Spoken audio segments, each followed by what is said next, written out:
Okay, welcome everyone to the December 9th Active Transportation Committee meeting. I'm just getting a couple things set up here in the background, getting us live and recording. There we go. Let's see, just seeing who we have with us here this evening. We got a couple attendees, and looks like we have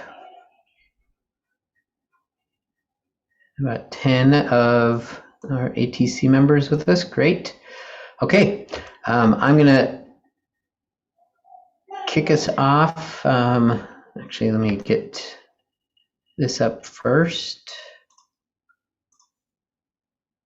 Oops.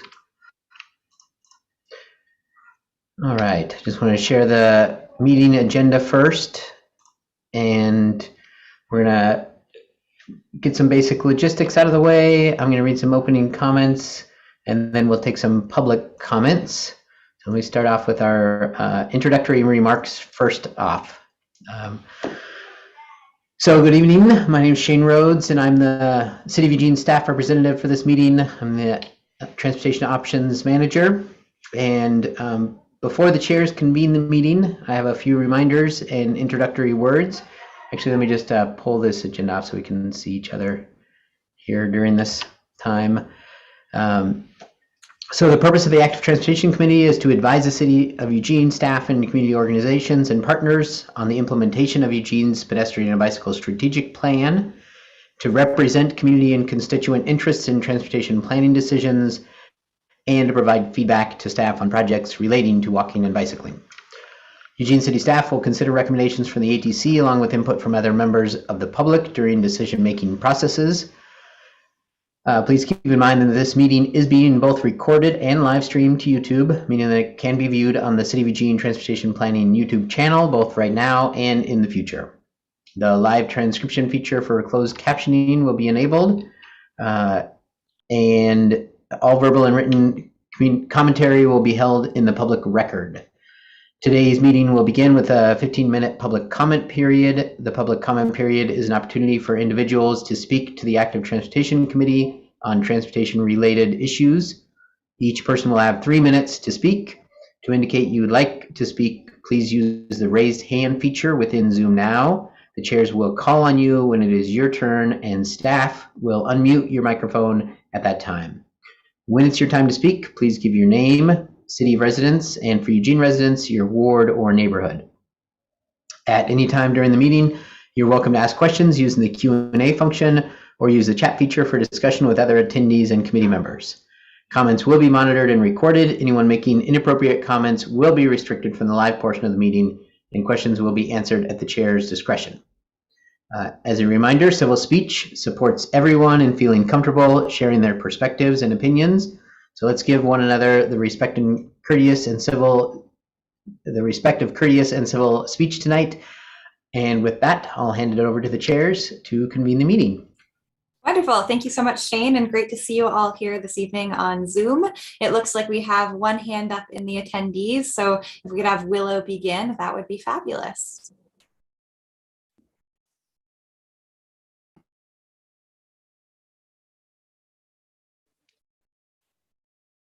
That was actually an accidental hand raise, but thank you. No problem. Do we have anyone else who would like to make public comment here this evening? If you're an attendee and you'd like to make public comment, please raise your Zoom hand now. We'll give it another moment for folks. Otherwise, we'll move on. Okay, hearing none, let's move the meeting forward. And as Shane mentioned, attendees are welcome to use the chat feature during the meeting if they'd like to engage with us further. So our next agenda item will be approving the November 10th, 2021 meeting summary notes. So I would like to hear if there's a motion to do so.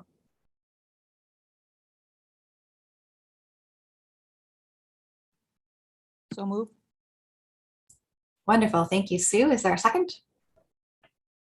Second. Wonderful. Sue has moved and Steve is seconded that we approve the meeting notes from our last meeting. Can I see thumbs up, sideways, or downwards? And if you're not on screen, okay, I see you all on screen. Josh, I think you were not at the last meeting. I'm assuming that's why you're not. Okay, correct. Okay, I'm seeing all approvals, so that will pass. And we'll move on to the next topic, which is bylaws amendment, I believe being led by Shane. Actually, real quick, I missed who the second was from on that. That was from Steve. Thank you.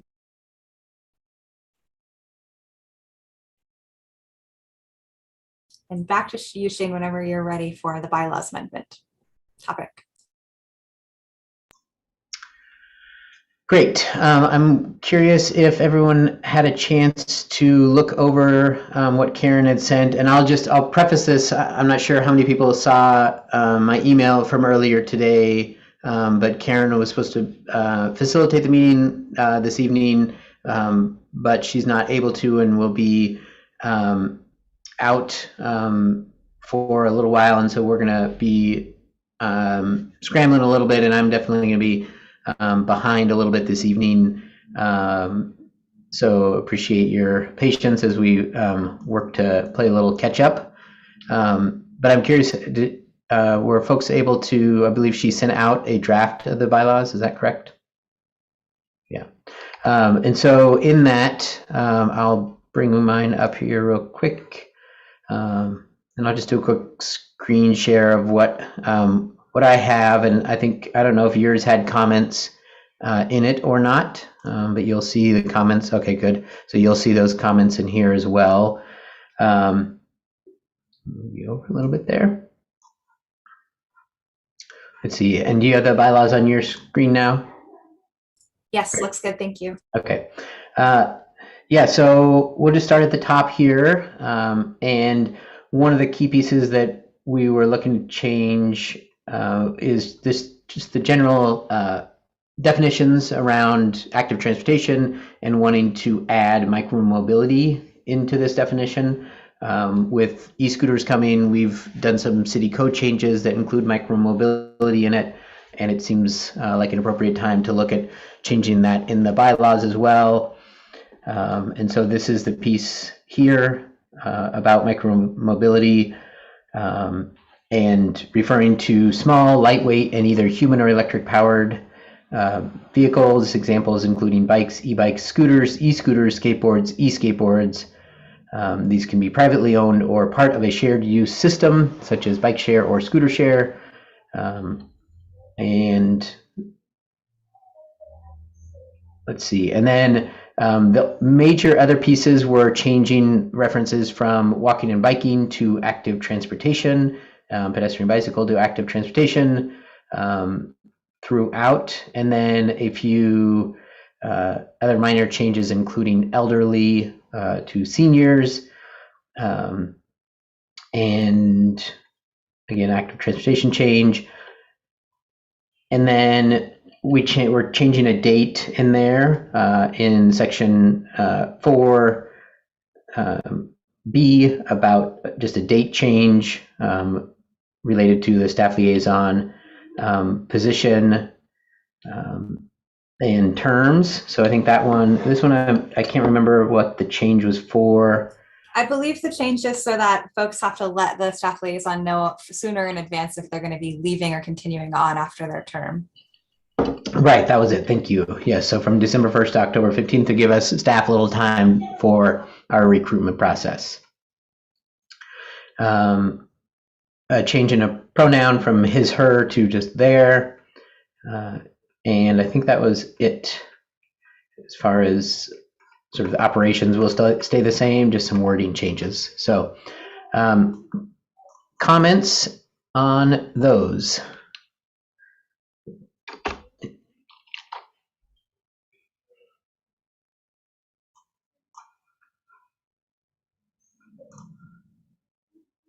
Go ahead, Josh. Yeah, I don't really like the language in the bylaws that says in recent years.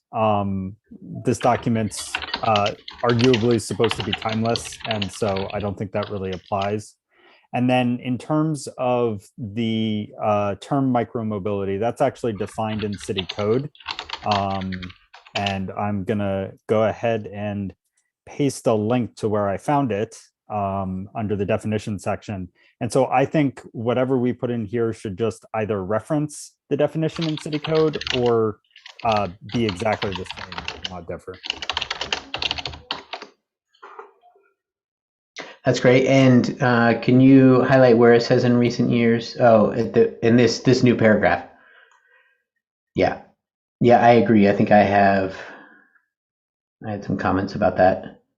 I think this section in general doesn't quite fit the tone of the bylaws. And so I'll definitely be making changes to that. And I'm not sure if I can get the wording quite right tonight for final approval. But I would like to gather other input on this piece or other pieces throughout here so I can refine this and get it back to you for final approval. Which we would probably want to do anyway, because I want to just make sure if we're going to do a bylaw change, I just want to make sure that we have enough time and clarity on what those are.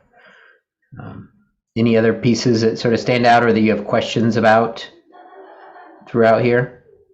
Go ahead, Sue. Yeah, I'm basically fine with it. I just in concept, I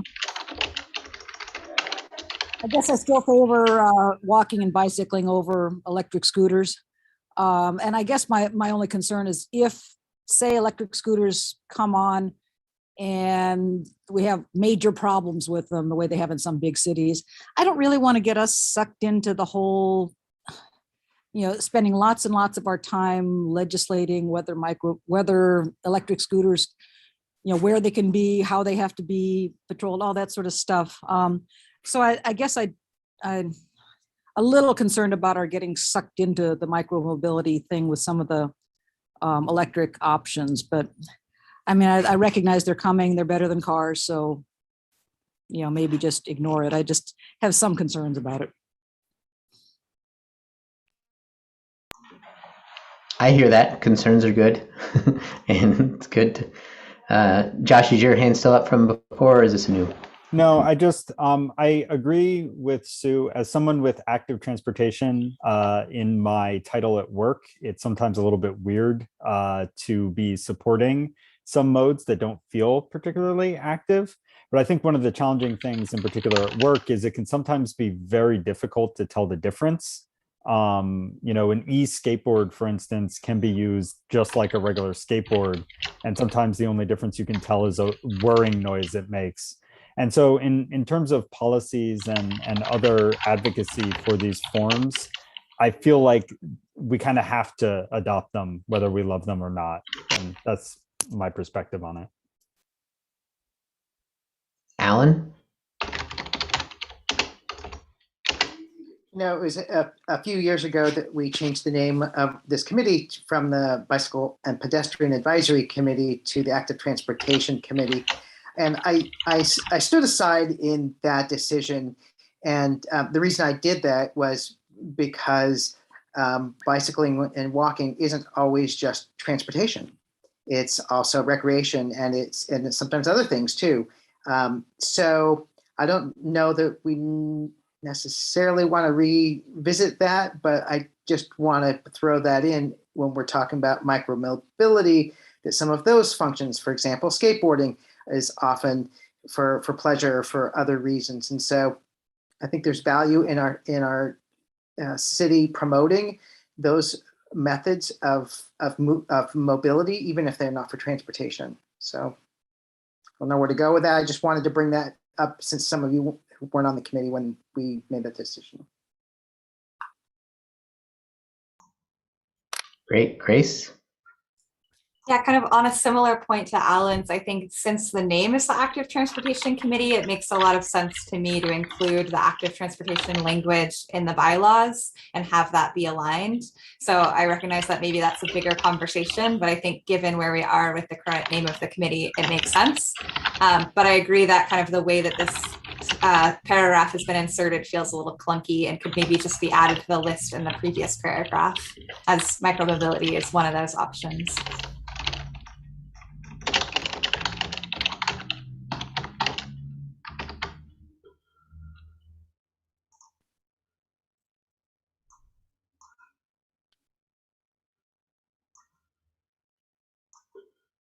Great. Other thoughts on this one?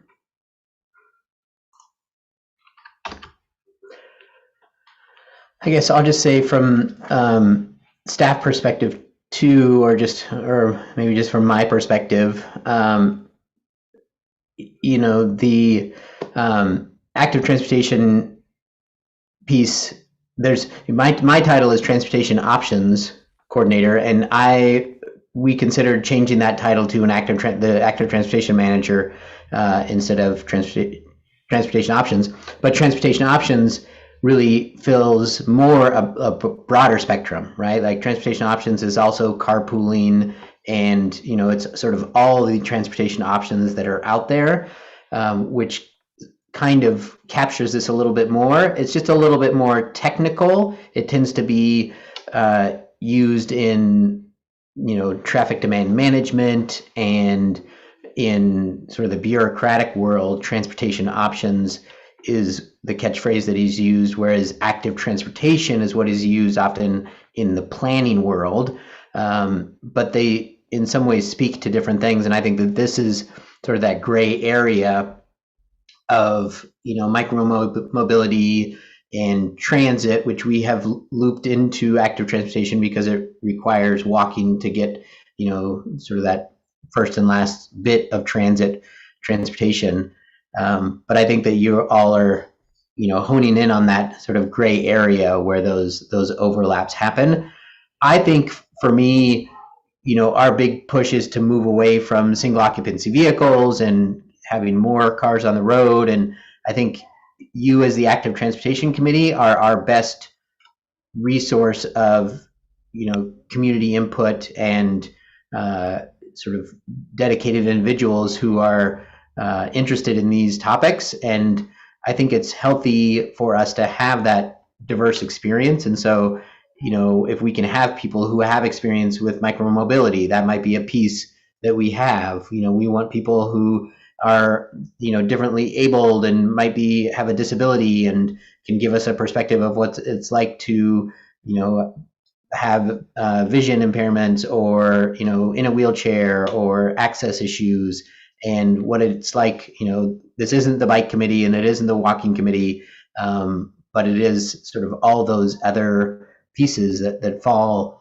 into how people, you know, have mobility in our community. And so for me, I think that's really what micromobility gets to, is it's that other tool. And so, you know, I think the conversation is important, and I hope we keep discussing it, but that's sort of where I stand as far as how this fits in and why I think it's important. I also just want to make another note, is that, you know, Karen's been leading the scooter project, the e-scooter project, for a while now.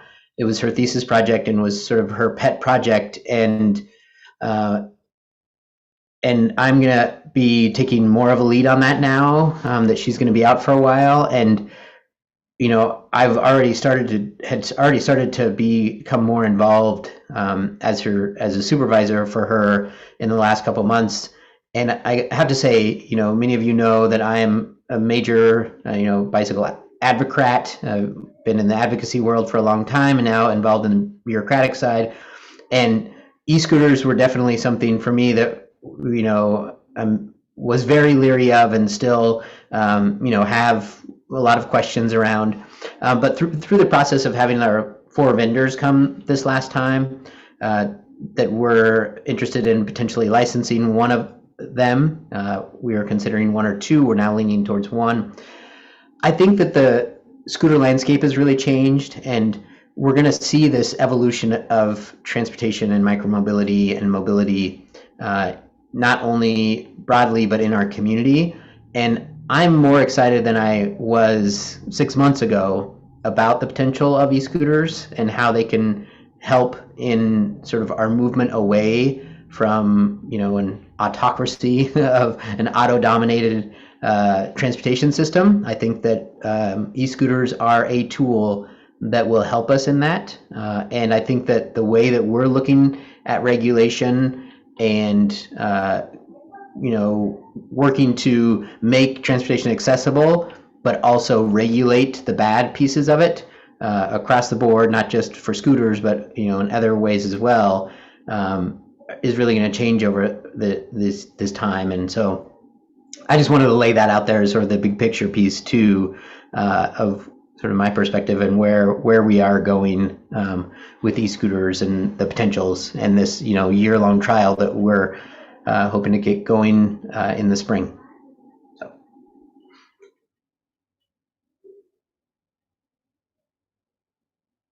So I took up a lot more time, and if I can get a time check from the chairs on how much time I have on this one. We're way ahead of schedule, so you Oh, have good. 20 more minutes. Oh, great. Well, that's right. We didn't have public comments, so. But we anticipate needing some extra time, so. Yeah. Sue? One very minor thing, that there's one paragraph that starts "here on in," which sounds like not even English to me. I don't know. Yeah. So Yeah. I think there's a better option there. Yeah. Yeah, let me see if there's anything else. So beyond the micromobility choice, I guess maybe if I could just get a read of how people are feeling. Is there anything beyond this micromobility piece that there are any concerns about this change from, and I guess maybe this is for Alan and those interested in that, of changing in the bylaws where it says walking and biking to active transportation?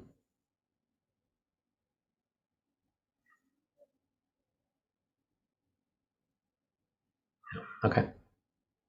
All right. And then the only other pieces were the all forms of transportation. What about elderly to seniors?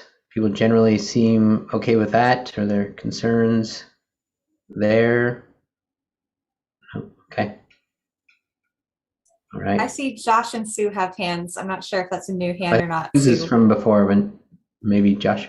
No, I'm new. You just scrolled past it. I did want to ask about the timeline change on that because it seems significantly earlier to me and earlier than you normally engage in recruitment. And so I was just wondering what the rationale behind that was. So this one is, so this is where we have, you can serve two-year terms. It expires in 2 years. So it's a member shall begin on the date of appointment and expires in 2 years. And to be considered for appointment to a second term, so 4 years total, you must submit notice to the staff liaison by October 15th. And so that just gives us more time in that recruitment window, that we know if you're not going to renew, that we have more time for recruitment. Because ideally we're starting recruitment in November so that in January we have the new members on board. We're not going to meet that this year. And some of that is, I think some of that is because we were waiting on people confirming whether they were going to continue or not. Okay, thank you. Mm-hmm.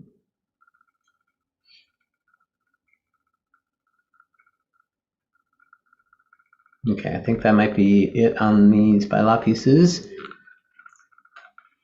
So I don't know what Karen's plan was for a timeline on if she was expecting anything tonight. I don't think so. I think she just wanted to go through it tonight and then bring it rewritten piece to you for approval. What I'd like to do is to work with maybe just a couple committee members, either in a subcommittee and with communications or with the chairs, I guess maybe the new chairs, on that micromobility piece and try and refine it to a point where we feel comfortable if we brought it to the next meeting, that could get approval. Does that sound okay? Generally, okay. Perfect. All right, well then I will work on that. And if anyone has any thoughts that come up afterwards that you want to let me know, I'm happy to make those changes before I meet with others around that. Okay. Go ahead, Andrea. Yeah, I had forgotten about that piece that there could be non-voting members that were community members or from other organizations. And I was just curious. I mean, I've been on this 2 years now, and we didn't in those 2 years have it, but there's also COVID. But I was just curious in the past if that had been true, if there had been non-voting community members.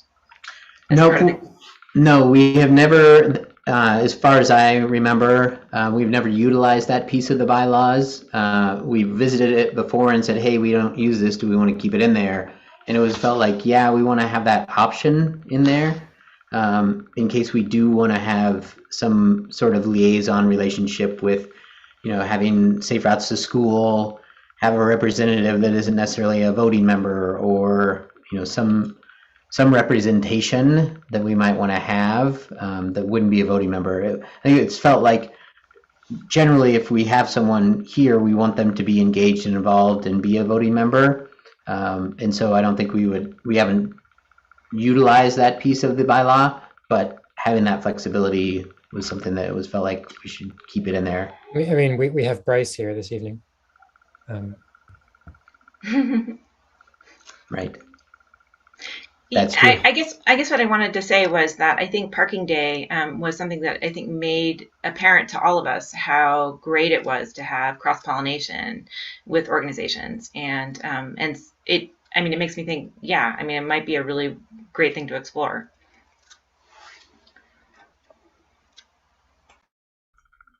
Yeah, I'm open to that, and that might even be something to consider for the work plan discussion.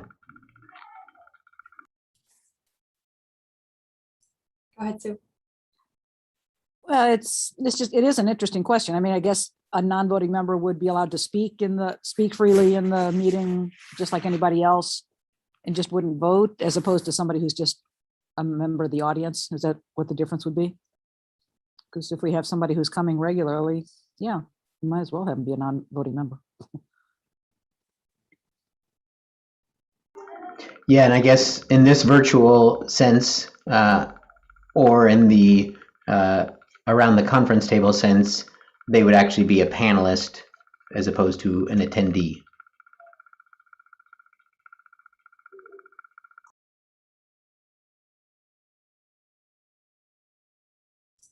Well, personally, I think that's a great discussion for the work plan. And I think particularly if there is more interest in taking on specific project areas, then it could be good to think about where liaisons could come in for those specific projects, whether or not they're just kind of non-voting members, or if people from specific organizations are brought in on a project by project basis. But I think there's a lot of room for growth there, and thinking about this overall purpose of the ATC and who's already represented on the committee and who might not be represented on the committee, that could have valuable opinions to add. Yeah, and I'll throw out, I think at one point there was also discussion of,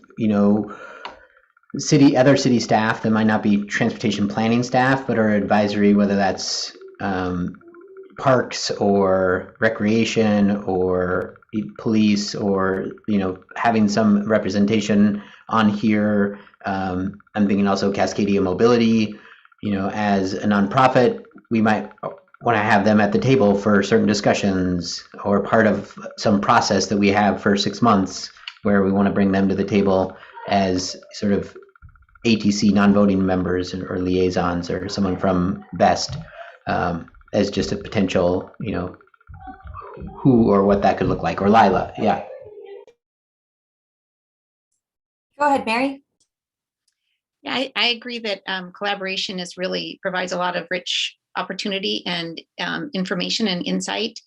So I think it should be explored. And I think another place it could happen is on the committees. If we've got a certain project that we're working on, seeing if we can partner with other entities. And it just feels like collaboration. I don't know, to me, it feels like out in the world that it's got a lot more attention now, people reaching across and, and working with others. So I think it's a really great idea. seems like a good opportunity for leveraging, kind of being this active transportation committee, leveraging that position to try and request others to attend the meetings or to just be engaged in different opportunities. And I think that's something that's been particularly challenging in the COVID year and having fewer events and activities than usual, but definitely something to look forward to. Okay, let's move on to the next agenda item here, unless there's further discussion. Andrea, did you have another thing to add? Yeah, no, I just thought when we do get to the work plan discussion, maybe Bryce can also, because it seemed like in their work plan that they also mentioned this about recruiting volunteers for their committees, and so he might have some highlights on that for us. Wonderful, thank you. Our next agenda item here tonight is the ATC position updates, electing chairs and a BPAC liaison.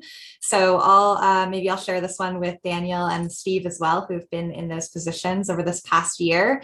And I think just a little bit further context, historically, there has been both one chair as well as multiple chairs, or a chair and co-chair, or vice chair, and then there's the BPAC liaison.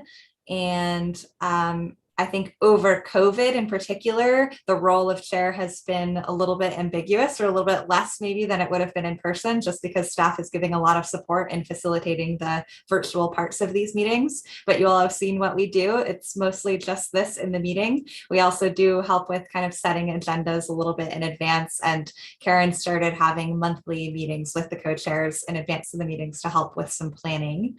Daniel, is there anything you want to add on that and what the role of chair or co-chair is?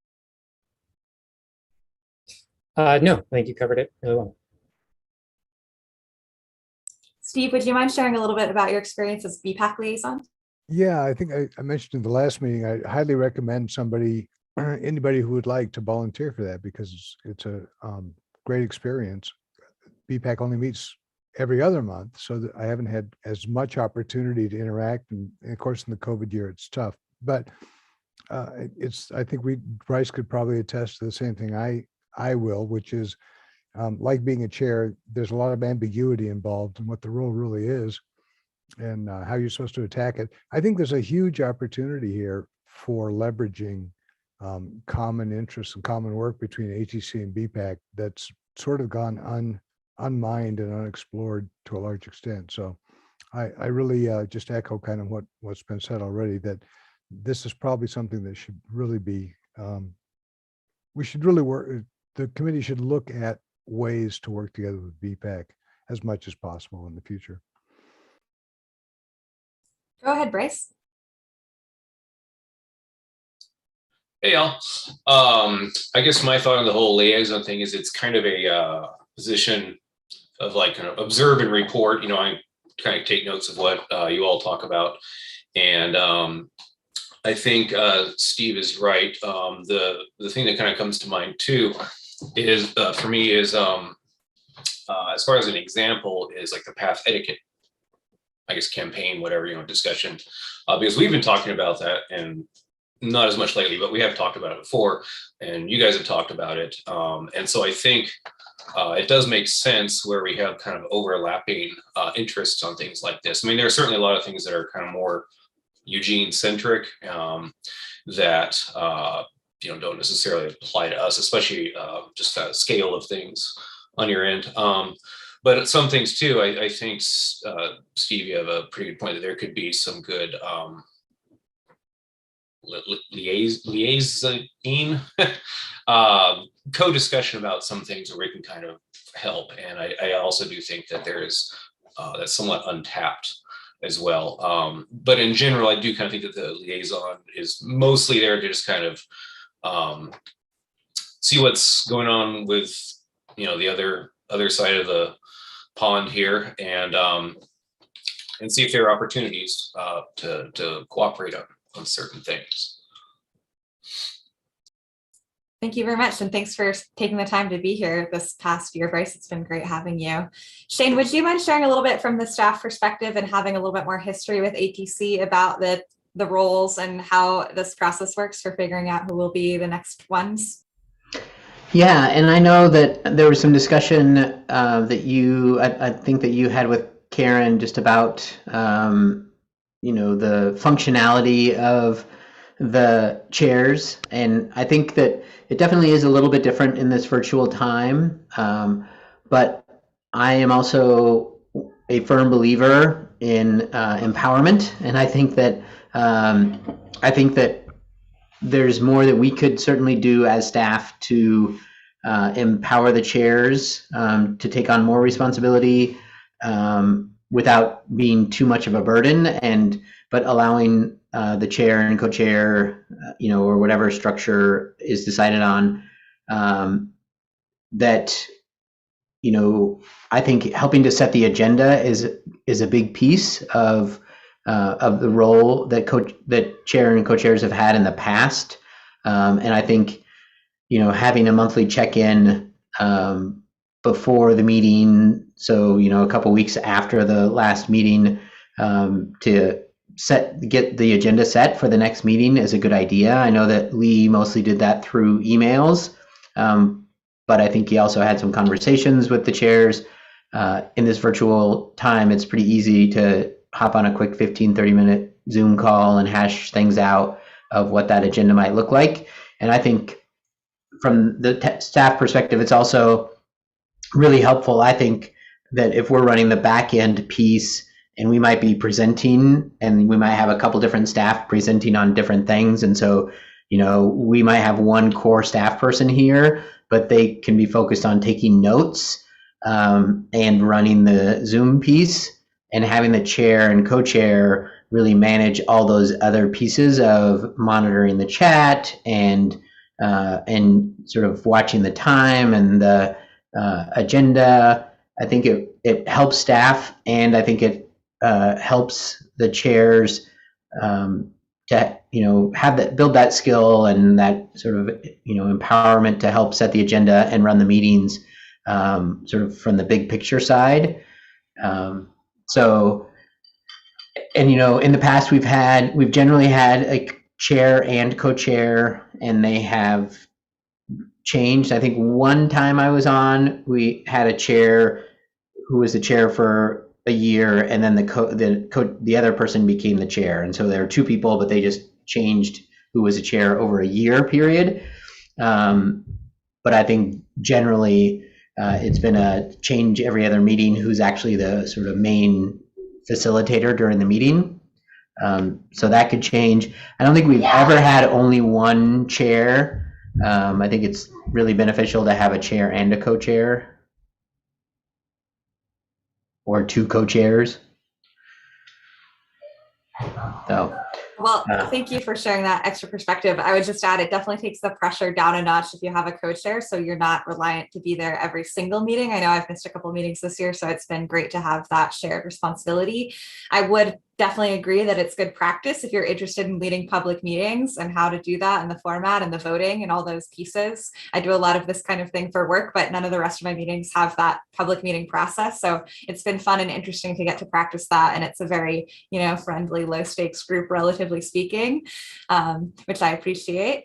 But I would say, it's an interesting experience. I think I would encourage people that are interested in it to kind of think about what they would like to get out of it and what the role is currently and what it could be, how it could be different depending on your interests and time and energy. And I think that's something that myself and many other previous chairs and co-chairs have echoed, is wishing that we had more capacity to do more with the role.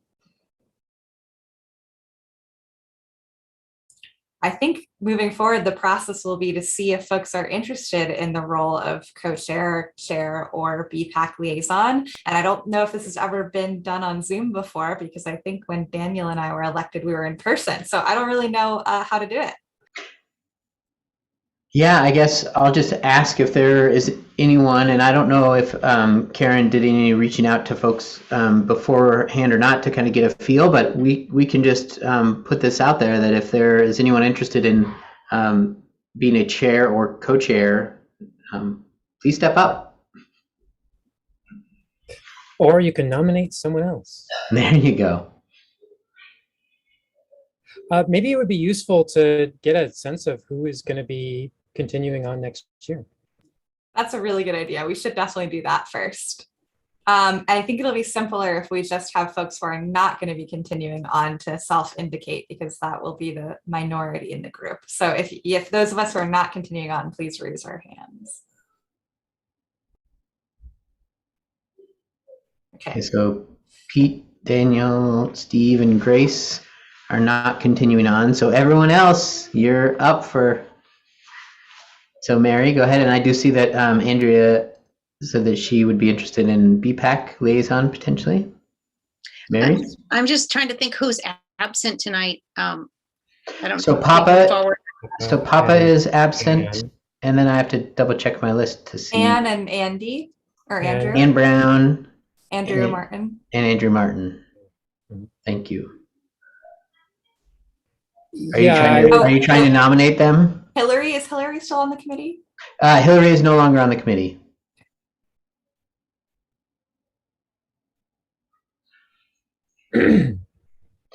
Mary, were you trying to nominate those people? Is that why you asked who was not here? No, not Okay. necessarily. I just wanted to see if if we needed to think about those people too, or if we go ahead with the process without them. One thing I would add on that note, which is just throwing in my 2 cents, is that historically this has always happened before new members are brought on, and I see that there is some sense in that. But I also think there could be some argument for waiting until the next crop of members are brought on to do this process, in case there are really excited new members who would like to be more active participants. But I also understand the kind of desire to have people who have some experience taking on those roles. So just wanted to throw that out there. Yeah, I would like to have at least one chair chosen tonight. It's always a little slow going in January. It'd be nice to be able to start moving to some degree. Yeah, and it'd be nice to have someone that I can work with to coordinate, the next meeting agenda and do those pieces with. And then if we needed to elect a second co-chair, we could, but having both done tonight would be great from the staff perspective. It looks like Sue is interested in potentially co-chairing. I don't know that interested is particularly the word, but I'd be willing to do it. Willing. I think that's how Grace and I got dragged in last year. So I would co-chair with Sue or somebody else. I wouldn't do it by myself, but maybe that could be added to the bylaws or highlighted in the bylaws, that it's really a co-chair structure rather than a chair structure. Mm-hmm. And from what I remember, Daniel, you were really excited about it and I got dragged in, but we'll leave that in our memories. Fair enough.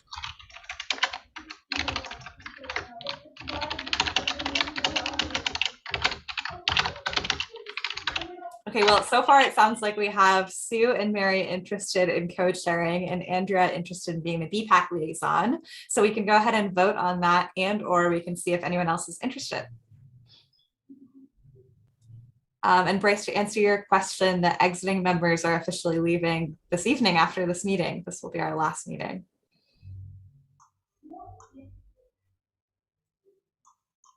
Well, I intend to stand aside on this vote, so I'm not going to make a motion. So somebody should make a motion. I move that Sue and Mary be appointed co-chairs and that Andrea be appointed BPAC liaison. I'll second. All right, let's have a vote. Thumbs up, sideways, or downwards, please. Oh, wait, right. I'll go up. Okay, that looks like unanimous, other than Daniel, who is abstaining with a sideways thumb, I believe. Okay, wonderful. Congratulations, Mary and Sue and Andrea. I think you're all going to be fabulous in your roles. I'm very excited for you and where you'll bring the committee next year. Thank you for stepping up and stepping in to take that extra leadership role. Okay, next up we have the ATC Workland Discussion, which I believe is also going to be Shane, since we don't have Karen here with us tonight. Yep, give me 1 second to catch up here. And then I'll highlight that Reed is going to step in at some point. I think he's going to hop on at 6:30 after this, or a little after this piece, for the subcommittee reports and outgoing member reflection. And then I'll be back. I just have to run some kid logistics tonight. So give me 1 second here. Let's see. And I'm sorry, ATC liaison is going Andrea. to be Andrea, right? Okay. Okay. Great. Let me pull up the work plan pieces.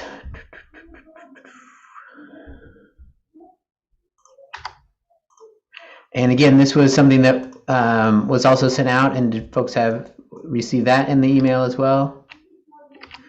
All right, I'll share a screen just to get us all on the same page.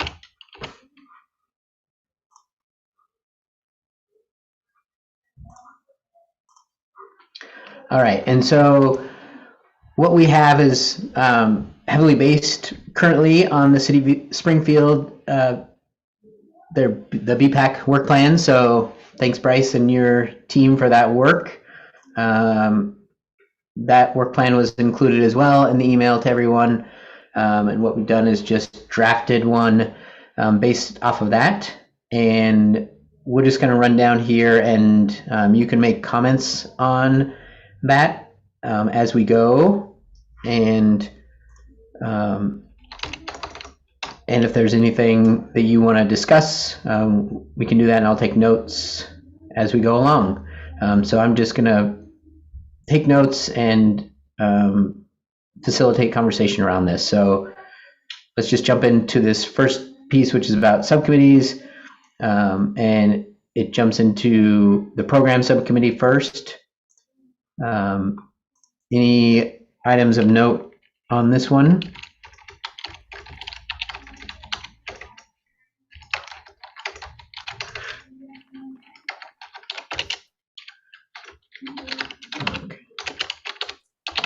Go ahead, Mary. We had for, I think, both programming, that subcommittee, I think I created a document that said who I was, what we discussed, what we were going to do. And so that we could possibly use that document to fill in some gaps. I could send that over. And Daniel had one for communications, I remember. So it's possible that that could be utilized in this. That would be, yeah, that would be great. Do you know if this, let's see, this was the BPAC example, it sounds like, so maybe we can kind of take what you had, and is this something that we can break down into something simple as this for general goals? Do you know if it has goals in it? I have to review. I think it, well, am I still unmuted? I have to review. I believe it had goals. I should have gotten it out.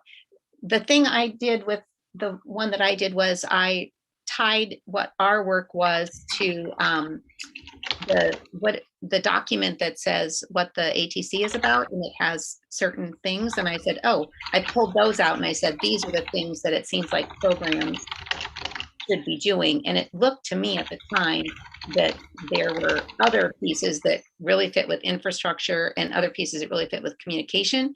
So that might be a really good way to structure it, is by, saying these are the things that these subcommittees will be working on. That's a great idea. Yeah, I think maybe we can pull, it sounds like maybe we can pull from, was that in the bylaws? I think so. Yeah. And were those, I'm not trying to remember, those were goals, or, yeah, I think they might, were those listed as goals too? Sorry, I should have thought of this. Okay. I'll send that over to you, though, as soon as I can find it. I'll try to pull it up. Okay. I just pasted part of it in the chat.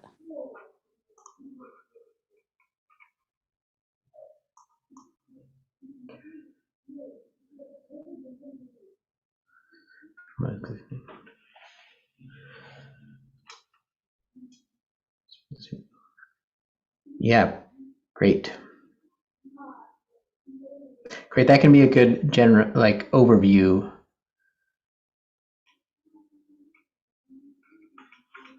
And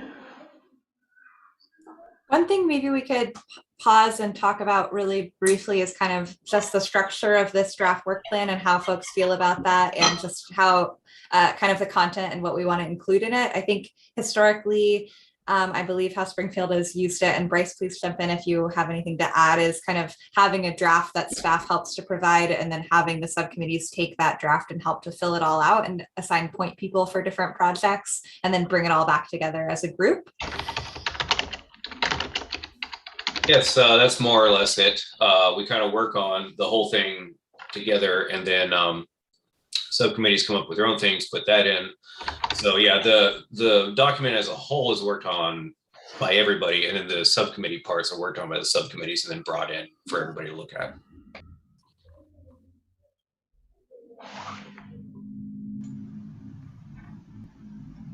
So I think that's great. I think the really important piece of this is the action item action items that are tied to these goals. And I think that the subcommittees at their next meeting or the one after can really delve into what those action items are going to be for the year, and then bring that back to the full committee for approval. But I think maybe what might be helpful is if we,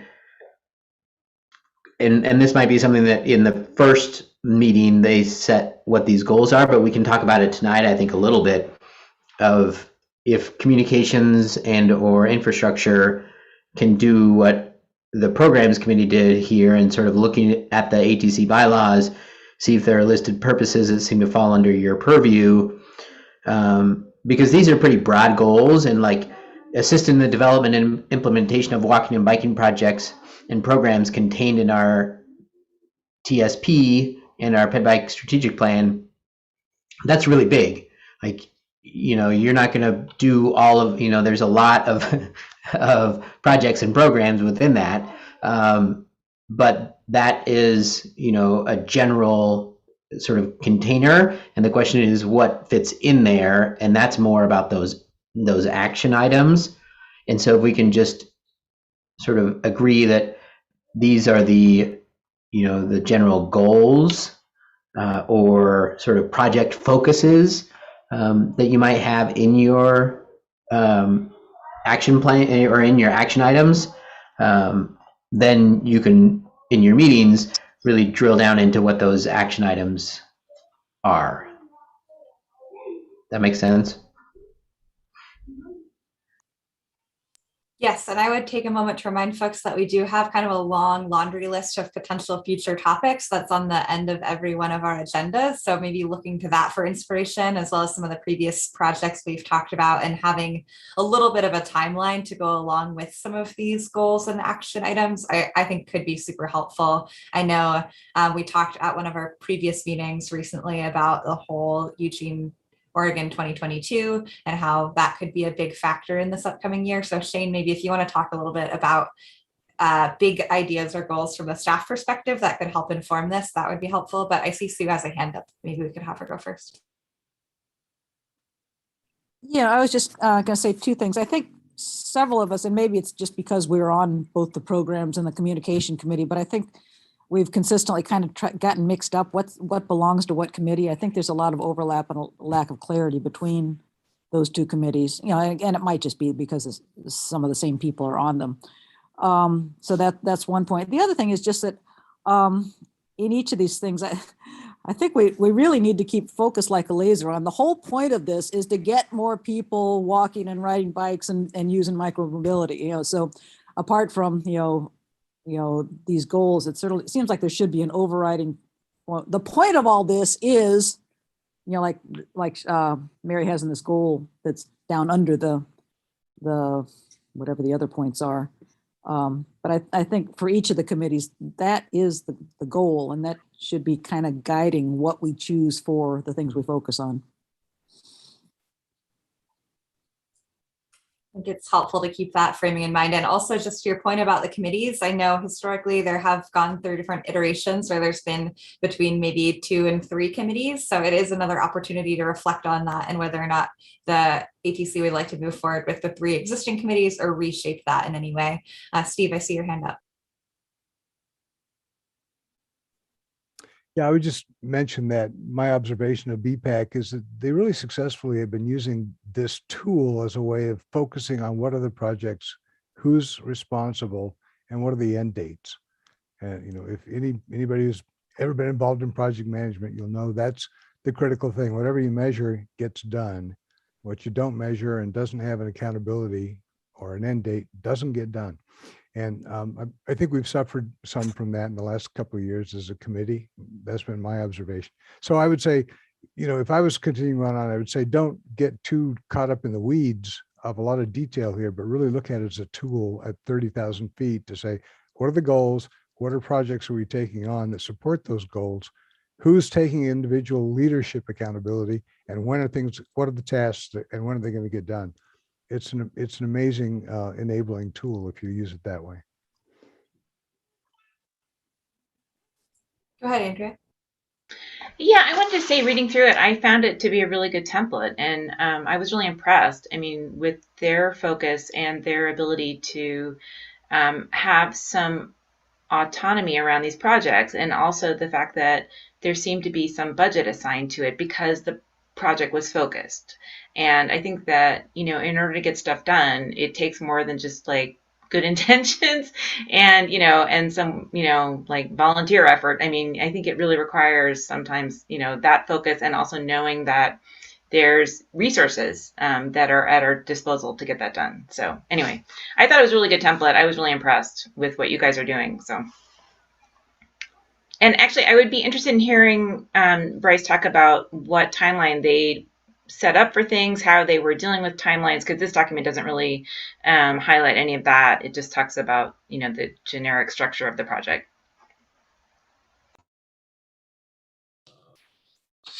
I don't have a whole lot of input into the timelines. I'm not all that familiar with those. They're also generally estimates. A lot of it also has to do with funding, where that's coming from, when that's coming. Generally, when I have asked about timelines and funding and which are intertwined, it's here's this chunk of money. It is coming in around this time. It's fairly ambiguous for as far as the specifics of when things might happen for some of the projects that we're working on. I'm mainly involved at the bike racks where we're putting them. We know the amount of money we have coming in, which gives us an idea of what we can do with it. But as far as a timeline, it is good. We have decided kind of on a general idea of when that will be happening. Different parts of it, we have to decide what we're doing, where we're putting them, and then we, take action on that when the money actually comes in. So that's kind of my experience with it. A lot of this was kind of predetermined before I came in there. This is my first year on the committee too. So I don't have a lot of, what's the word, not input, but a lot to say about that, I guess. It's also, with COVID, that has been kind of a factor in a lot of this too. It's really hard on some things to really know when things can happen with the resources that we have. So that's been a challenge too, as has just not even meeting in person, to discuss this stuff. So, oh, hey, that looks familiar. So, yeah, sorry, I can't be too much more helpful on that, but that's kind of what I got.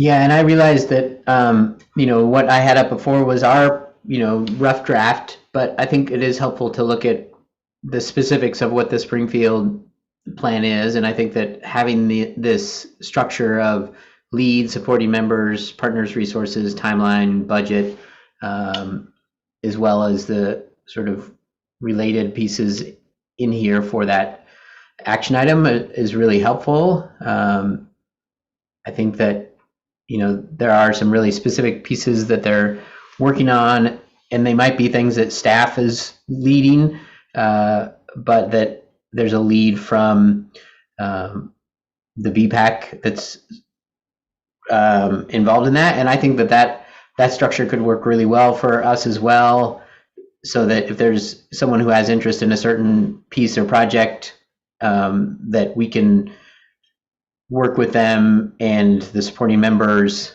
on those pieces. I think that could be a really great tool. And so I think it would be great if the subcommittees can sort of work off of this and create what those pieces are. I know that the program subcommittee has been doing some great work, and we had a good discussion about bike parking, and that's certainly a piece that, you know, I'm very interested in working with some ATC members on in the next year as we look at creating some sort of bike rack program, bike parking program, where we not only analyze existing conditions and build off of the previous bike parking assessment that was done, but look to actually create a program where people can request racks and we can actually do installs and those kind of things. But figuring out sort of what specific projects there are that ATC members might be interested in that fit in with the goals, and help to make that happen. I'd love to have on the work plan something around having some ATC members involved in the planning of this. We're going to have a committee that's working on the active transportation workshop, where we're going to be bringing professionals together in probably early March to talk about sort of where we are in the state of active transportation in our region. And that's going to be, you know, professionals from U of O and LCOG and City of Eugene, City of Springfield, but we also want to involve BPAC and ATC in that. So having some members involved in that process would be great. Or, yeah. Go ahead, Mary. I don't know if this has come up yet, but Bryce, how did your projects get generated? Who decides what the projects are going to be? We kind of at the beginning of our year here, we discussed, well, first of all, we kind of decided what the general division of labor was going to be, and we decided on you know, the split of two, the infrastructure, which is what I'm on, that's the bike parking that we're focusing on, and the other one is the inventory of I forget the specific name of it, but looking at what's out there for bike access and AD and that kind of thing. Sorry, I already forgot the question you asked me. What was that? I just wanted to know who generated those Right. projects. Right. So on the infrastructure side, there was a grant that came in for these bike racks, and that was something that was established at least partly before we started working on it. A lot of this is kind of rolled over from the previous year, but then from there, you know, we decided who wanted to work on what, and what made the most sense with the funding that we had and kind of the existing projects. It wasn't basically, we didn't really start out just saying, hey, what do we want to do? There was kind of a lot that was already in place from before, and I can't comment on how exactly that was decided because I wasn't there. But we decided how we wanted to structure the subcommittees this year, and then from there, what we wanted to focus on most. And in the case of the infrastructure one, this already existing grant kind of was a big part of why we determined that we were going to do bike parking. I can't speak for the other subcommittee because I'm not in it, so I don't know exactly how they decided on specifically what they wanted to do. Does that help? Yes, thank you. My observation this year when we started and we were on subcommittees, I remember saying, you know, like, what have you already started in it? I think because of the COVID year and everything there, I don't know that there was anything already in play. And so it was like, almost like the sky's limit was almost too open for a meeting only once a month. And it was like, it's hard to grab onto anything. And that's where I feel like, you know, like a half-day retreat or something where you actually develop a work plan, you know, like, what are we going to work on? What's important to us? What are our priorities? Because I think it's very difficult to even develop a work plan meeting for an hour a month, you know, and then you're doing it, we would be doing it in isolation of the other groups. And I think there needs to be some collaboration. And so it feels like a lot of flailing to me. And I think some upfront like time invested in prioritizing and planning would be really great, because I do think that the detail is really terrific there, but I can't imagine coming up with that kind of structure in detail unless we really put some time and effort into it. I will say I really like having the work plan. It gives us, I see it as kind of an outline essentially, and it's good to know where different people are and what we're working on. And it's a really good reference to be able to, well, it's both like a kind of a snapshot, I guess, of where we are and also where we want to go at the same time. It's been pretty helpful. I think it's quite useful, and I do see the value in using it as a template for you guys. But yeah, I know the feeling too of, well, there's just, so much out there, so many things we can do, where, especially with Eugene being so big, and you have all these members, I can see that being a concern. On our end, we meet every other month, so it's even more difficult for some things. I think this is a good opportunity just to kind of mention the different contexts in Eugene and Springfield and transportation planning, and that Springfield has a much, much slimmer transportation planning department, and I think really leans on BPAC for implementing some of the funding that they have and some of the projects, versus Eugene having a much more robust staff. And so I think the roles of the committees in those contexts is a little different, and I would kind of put this back onto staff. And I know this isn't necessarily either your role, Shane, or Reed, as Karen stepping into the role as liaison for this committee, but kind of what is staff's goal in terms of how best to use the time of the committee, and how much does staff want to direct the work plan versus having the members direct it themselves?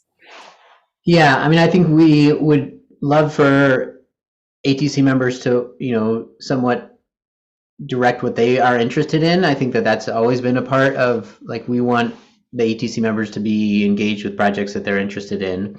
But there is certainly, things that staff needs to get done, and, work that we are focused on, and it'd be great if they lined up. I guess one of the questions I had is if either Bryce or anyone else knows how much of this work plan was actually created by staff with, input from the BPAC, or how, because I'm assuming that that's what happened, is that the BPAC gave input and that staff actually created this. They kind of gave more of that breakdown of what needed to happen and sort of the funding and those pieces. But maybe I'm wrong. Maybe because it is pretty slim over there for staffing, that maybe it was actually the BPAC members who created some of these pieces.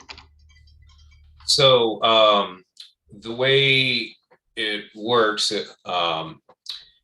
when I came in, this is my first year again, the work plan was, I'm not going to say it was fully written, but there was certainly a lot there. It was a combination.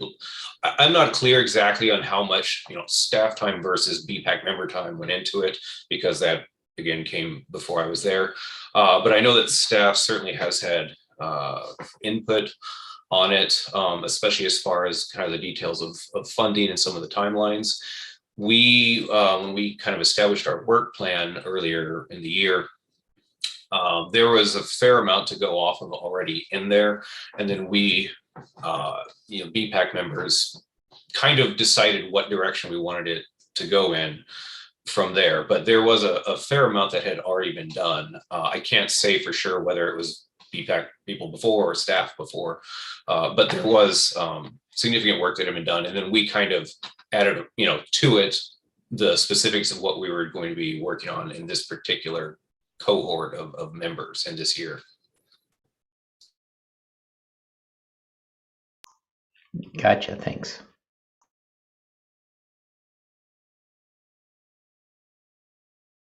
Sorry, I can't be more helpful with some of that. It's kind of all new for me, and I haven't even met anybody on BPAC, which is a little weird. I'm sure you guys are having some weirdness there, but none of us have actually met each other, which is very strange. But we have Emma Newman over there, has been really, really, really helpful with all of this. And she's really helped to put a lot of this together and kind of glue things together.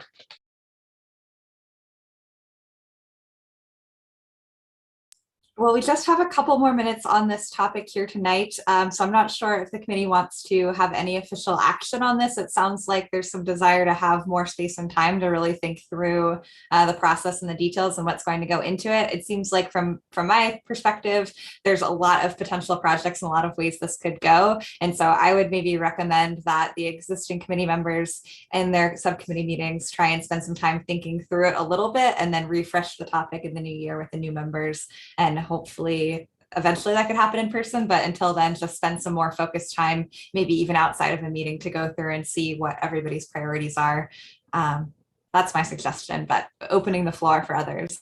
And I'll just throw this out there real quick, in that we are planning that active transportation workshop for end of February, beginning of March timeframe, and that could be a good time to sort of have an idea in the next meeting, the January meeting, to have a little bit more clarity on, like, or your subcommittee meetings about what you want this to look like, but not dive into it until that workshop, which could give you a little bit more time, where there could be sort of a breakout group that is sort of the community and ATC and maybe even BPAC could be at, and work on your work plan of actually nailing that down.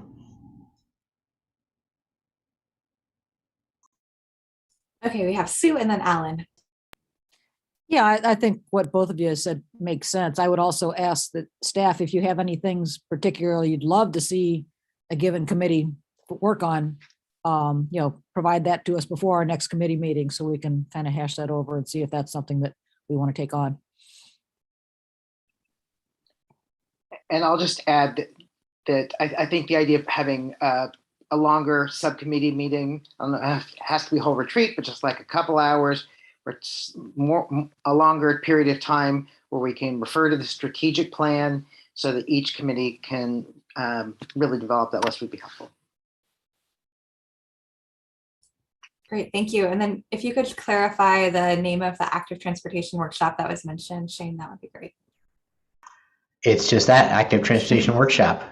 And it's in lieu of the Active Transportation Summit, which in the past has been a community event.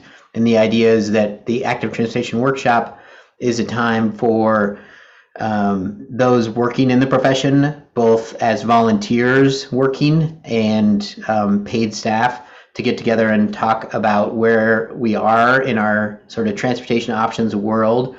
So this would be traditionally what is the TOAC, Transportation Options Advisory Committee, and Safe Routes to School, LCOG staff working on transportation, U of O staff working on transportation, Cascadia Mobility, all agency and staff who are working on some form of active transportation work. And that could even be recreation, doing bike safety education in schools. A lot of the same players who are involved in May is Bike Month, people involved in BEST and the Nest, and everyone who's really work and passion is in this field, coming together for a half day to even a full day workshop. And there could be portions that are focused on one area, and we're talking about having this could be a portion of that, and breakout sessions.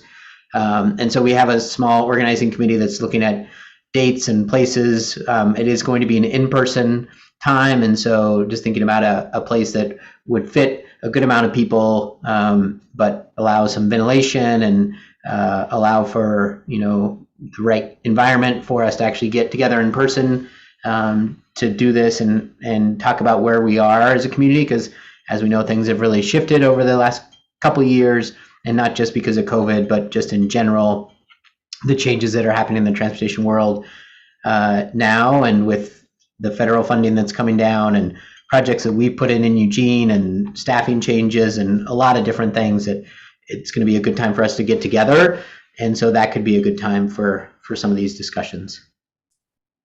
Great, thank you. I think we will wrap up this topic, but Reed just asked in the chat when the last summit was, if you could answer that as well. 2010. Okay, wonderful. Thank you. So our next agenda item tonight will be subcommittee reports. So if anyone would like to start with that. And I'll just say really quick, I'm going to make Reed Dunbar the host. I have to run and do some kid logistics, so I'm going to hand this over to him, pop off, and come back in a little bit. Thank you. I'll get started with the communications subcommittee because I think it might take a little bit of our time and focus. I sent out a email with an attached proposal a few days ago, or a couple days ago, and it's related to the upcoming bond measure that, well, presumably the city council will want to renew in some way, shape, and form next November. Would it be helpful if I brought that up onto the screen? Or Yes, let's do that if we can. Okay. Let's see what I can do here. I'm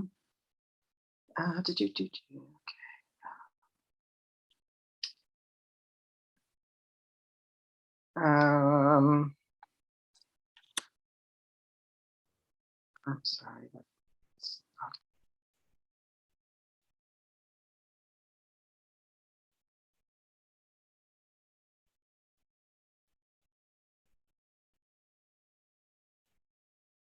So for those of you who weren't here last month, we discussed this a little bit about basically the next pavement bond measure coming up, wanting to try to expand that a little bit to the full right of way if possible, and also increase funding for active modes. And so subcommittee met and we came up with what I think is a pretty good draft, but we actually have a couple of questions and some advice from the rest of the group. Maybe I can share it. It looks like we lost Alan. Yeah, lost Alan. I'll bring it up.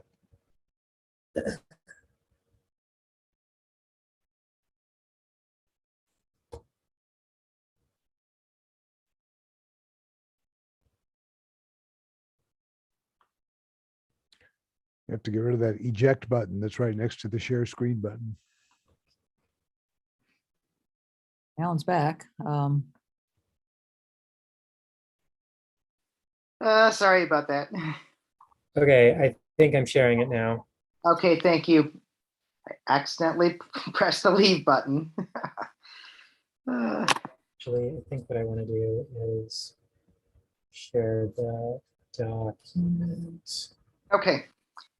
Well, thanks for bringing that up, Daniel, and sorry for this disruption. So the subcommittee got together a couple of times or communicated by email. Uh-oh, disappeared. I got it, just a second. Okay. And what we're advocating for is a bond measure that does three things that the previous bond measure did not. One is to increase the amount of funding that would go towards active transportation.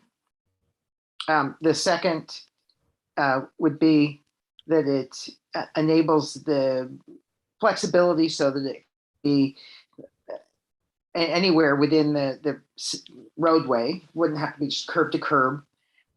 And that when streets are selected for repair, that they are aligned or prioritized to be aligned with the transportation system planned bicycle and walking route network, so that there's sort of amplified use of our resources.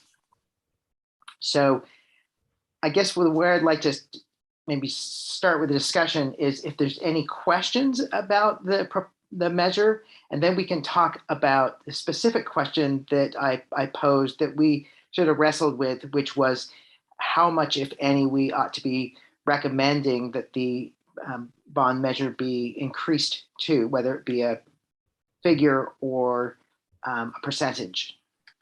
So are there any questions from anyone? Or other comments about the proposal other than the amount? Looks like Josh has a hand. I just want to say I support this, especially the portion of this that suggests that the bond funds be used for the entire right of way, even if we don't accomplish any specific carve out for active transportation or increase in the funding. I think that offers a lot more flexibility for the evolving priorities of our community. It just occurred to me, I wonder, it might be too late for this particular purpose, but trying to loop in someone or something like the Sustainability Commission to co-sign on this kind of letter could be a great opportunity now or in the future. Yeah, thanks for mentioning that, Grace. I, outside my role as ATC member, am gathering together people both in other government or other committees, as well as other nonprofit organizations and stakeholders that would be advocating for a different kind of bond measure. So you'll be hearing more about that in the future, I'm sure. And I thought that the Active Transportation Committee would be a really good place to start, because this is kind of our, our main focus. Wonderful, thank you. Go ahead, Reed. So Alan, in the number 2, bond measure funds should be available for improvements within the street's entire right of way. They are available. I mean, we use bond funds to do like our path repairs. What the problem has been, I think the curb to curb is specific to gas tax. So the pavement bond is available for the entire right of way. The problem that we've had is that the only thing that is scoped for repair when we try to identify what the total dollar value is going to be when it goes on the ballot is generally curb to curb. So it's really more about a holistic scoping process than it is about limitations to the funding. And I'm sorry if I didn't make that clear. And yeah, so that's just a little bit out of balance with what the pavement bond measure can be. Pavement money can be spent anywhere because it's tax money. Most of the transportation funds that we have generally have limits on them because they are, like gas tax has some limitations because our legislation made it so. But the pavement bond measure doesn't work that way. But our process has been to focus on the pavement, and maybe we should be focusing on place and corridors and neighborhood and that sort of thing, while ensuring that we're still upholding the initial purpose of these bonds, which is making sure that the street is made whole again. But the street is more than just the pavement where the cars live. The street is also the treescape and all of the other things that you mentioned in the letter. So I think there should be another way that we say that. And I think number 2 is a little in error, and possibly because of what I told you, but I just wanted to clarify that.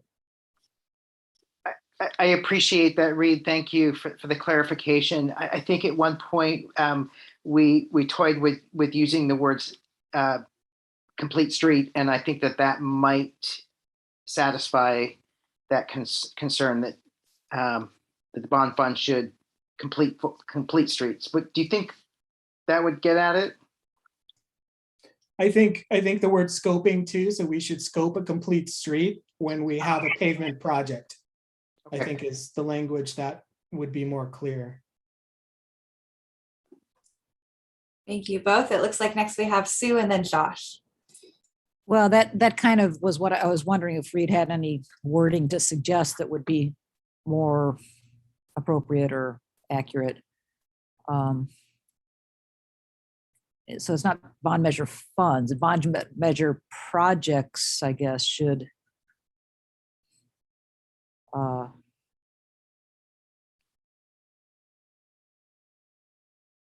I don't know, Reed, do you have any other suggestions? Yeah, so Alan, what Sue just said is, if you read number 2, it says bond measure funds should be available for improvements the funds are available. The bond measure projects should be scoped for a street's entire right of way, including sidewalks, furniture zones, and not restricted to curb bond measure projects. Yeah, so I don't think you need to add a, but you could just fix that first sentence. Okay. First line. Reed, do you have any, I mean, scope sounds kind of like tech speak. I don't know what scoping a project to include one thing or another. I don't really know what that means exactly. It's the ingredients that we use to figure out how much a dish is going to cost. So if we're doing pavement, we price out how much pavement is going to be used. If we're adding a signal, we price out a quantity for the signals, and all of that goes into a scope of service. So it's the right language, although it may not be universally known. I guess my question is, do the people who will ultimately make decisions, do they understand the term? I mean, do they, whether it's I presume the staff does, the city council or whoever ends up, needing to understand it, do they understand it? Right. I guess that's up to you. I think folks will understand it, but it's something we would want to make sure is clear. So if it isn't, we should fix it. I think Josh, you were next, and then Julie. I'll defer to Julie. I've had a crack at this already. Okay, I just wondered whether the word we're seeking here is prioritize. The new bond measure project should prioritize. I mean, it's if city council are voting on it,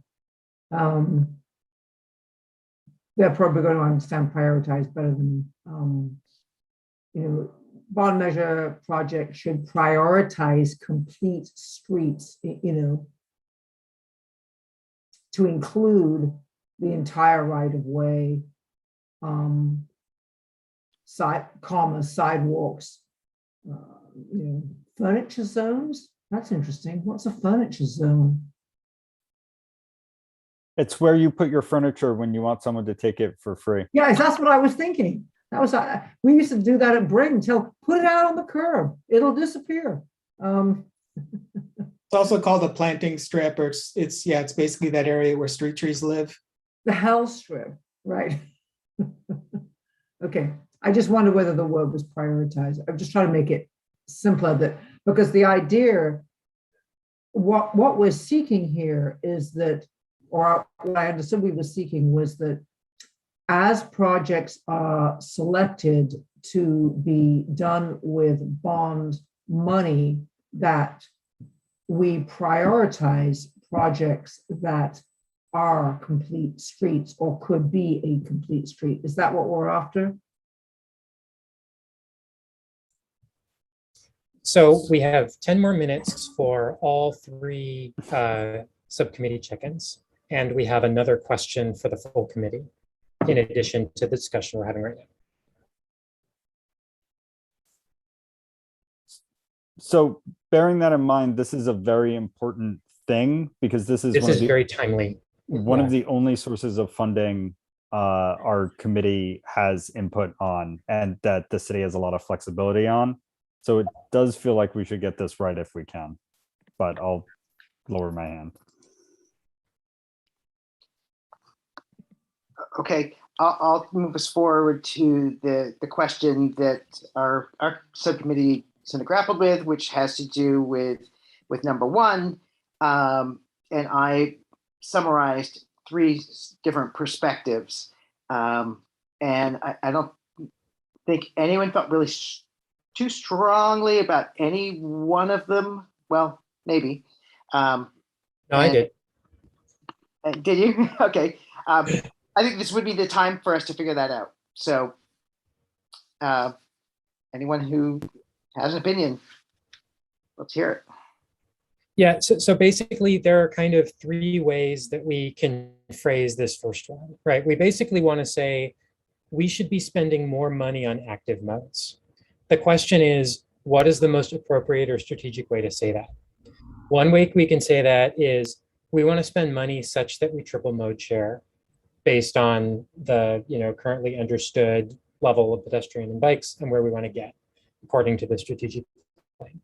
So we could say, we want to make sure that projects are funded with the goal that we're gonna triple mode share. And what that means, and just leave it at that. Another thing we can say is we want there to be a percentage of those funds that are being used specifically to benefit active modes. And one way we could do that is we could say, oh, well, since we want 25% bikes of trips being taken under 3 miles biking and 25% of those trips be walking, maybe it should be 50% of the money being used for active modes. That's kind of an arbitrary number, but giving a percentage that's rooted in some kind of, in some kind of goal is another way we could go with this. A third way is we could suggest a dollar amount. We could root this in, for example, the backlog of road maintenance projects. We have a certain number of projects that are going to cost a certain amount of money. So we could say, oh, let's spend, X dollars so that in Y years, we'll get all these projects done. And then we couldn't agree on what was the best way to phrase this. I think we should give a percentage of funding.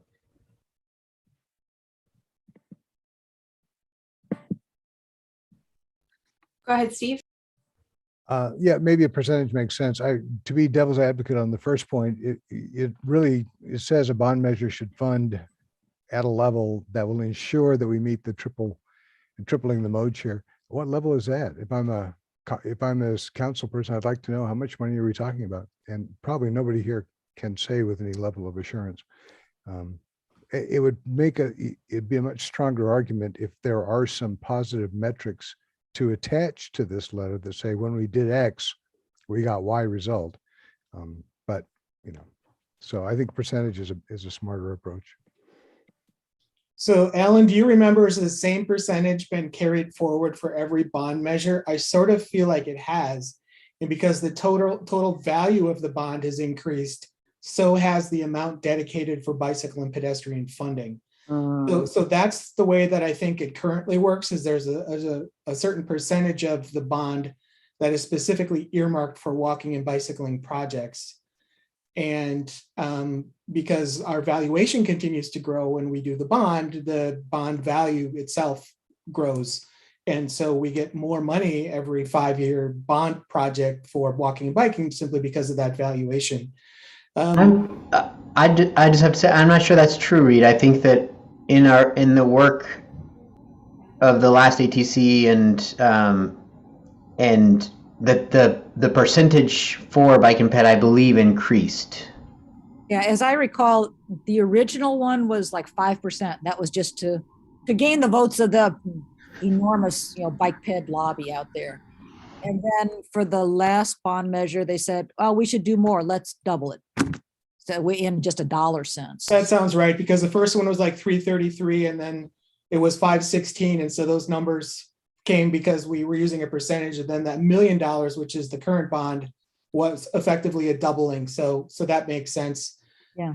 I think in that first one, the comment that I would make is the bond measure should fund pedestrian and bicycle projects at a level sufficient to ensure the critically important goal established by City Council, tripling mode share, is attained. City staff don't know what that number is.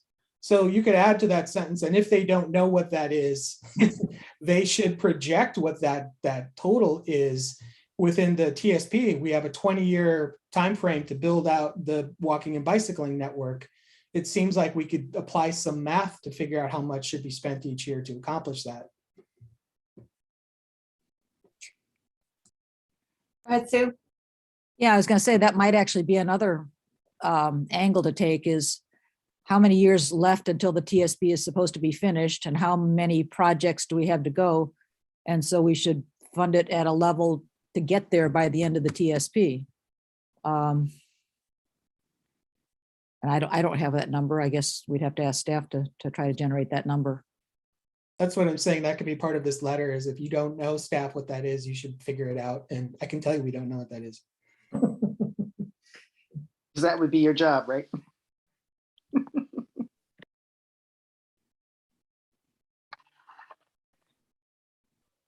So we only have, we have limited time on this topic. I think this is very important discussion, but I'm wondering if the ATC can come to some decisions while these last couple details are being finalized. So I think it would be good to move on this piece of what we kind of want to recommend here. Go ahead, Alan.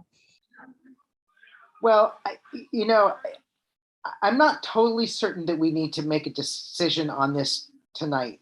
I'm really happy that we've come so far as we have, but the street repair review panel hasn't even met yet. Our first substantive meeting to discuss this isn't until after the January ATC meeting. So I think that, as Josh said, that getting this right is important, and I think it will also help as I go out and talk to other stakeholders to have a lot more clarity about what the ATC thinks is important, that I can approach folks with that clarity. So I guess I would suggest, rather than try to rush it, that we table it till the next meeting. And unfortunately, that means some of you won't be able to vote on it, but it would be something that the new members could sink their teeth into. Go ahead, Sue. Oh, you're muted now. I guess it would be helpful to get sort of the sense of the committee as far as, I mean, I think we have the general idea of point number 2, the complete streets part. But as far as the first one, what's the committee's sense of what direction to go with the funding point? And I also raised the other point is that we while we do want to build the projects in the new TSP, I don't think we can abandon maintaining the existing paths because some of them are pretty awful. Just one more thing to throw in the mix. I'd like to make a quick suggestion here. I think maybe we could entertain a motion to have the ATC support this letter, knowing that it won't be finalized tonight. And then maybe we could also stop the screen share so we can see each other and do a quick straw poll of who's in support of what options without doing an official vote. I don't know how we're going to see if people like that idea. Oh, now we can see each other. Do people like those ideas? Generally, okay, I'm seeing some nods. So let's start with if anyone wants to make a motion about this letter in general. Go ahead, Sue. Oh, sorry, my hand was left. No problem. I'll make a motion, I guess, to support this letter, but to not vote on it tonight. Great, thank you. Can we get a second? Julie seconds. Okay, and we can have a vote on that, supporting this letter once it is finalized. What did? Yeah, go ahead, Dan. So and then the other thing is, do we have any sort of consensus about that first item? Should we talk about percentage funding or dollar amounts or tripling load share or some combination? My thought was that we could vote on supporting the letter just as a one thing and then discuss and see, or do a quick vote to see what the interest in those other details is, and then come back to that when the letter is officially voted on at a future meeting. Right. I just, now the subcommittee is going to go away and still have that question. And that was something we hope to get from this meeting. Yes, I'm just hoping we could finalize the kind of voting to support the letter first and then do that quick vote. So I think that was all thumbs up, but if everyone could do it again really quickly, because I didn't see everybody.